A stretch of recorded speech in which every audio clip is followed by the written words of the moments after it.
గడిచిన 5 ఏళ్లలో ఆంధ్రప్రదేశ్లో ఎటు చూసినా గుంతలు, గతుకుల రోడ్లు, కొత్తగా చెత్త పన్ను, సామాన్యులపై నెలకు 120 రూపాయల భారం, దేశంలోనే అత్యధిక పెట్రోల్ ధర. ఆంధ్రప్రదేశ్లో సామాన్యుడికి బండి ఉన్నా కూడా రాష్ట్రంలో పెట్రోల్ ధరకి భయపడి తీయలేని పరిస్థితి. నెలకి 200 నుంచి 500కు పెరిగిన విద్యుత్ ఛార్జీలు, ఆత్మహత్యలు, వలసలే దిక్కైన రైతాంగం,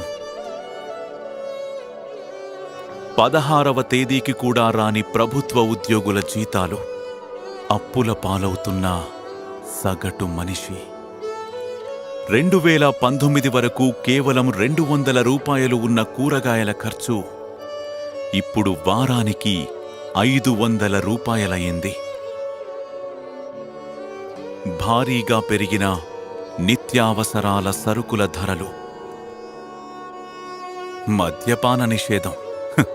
ఒకప్పుడు 60 రూపాయలు ఉన్న క్వార్టర్ ఇప్పుడు 160కి చేరింది.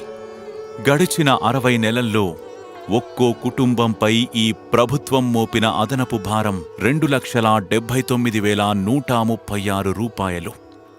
ఆంధ్రప్రదేశ్లో సగటు మనిషి జీవితం భారమయ్యింది. ఈ పరిస్థితి మారాలి. ఈ చీకటి నుంచి వెలుగు చూడాలి. మన జీవితాల్లో మార్పు రావాలి. అందుకే గాజు గ్లాసుకు ఓటు వేద్దాం. మన జీవితాలు మార్చుకుందాం. మార్పు మంచిదే.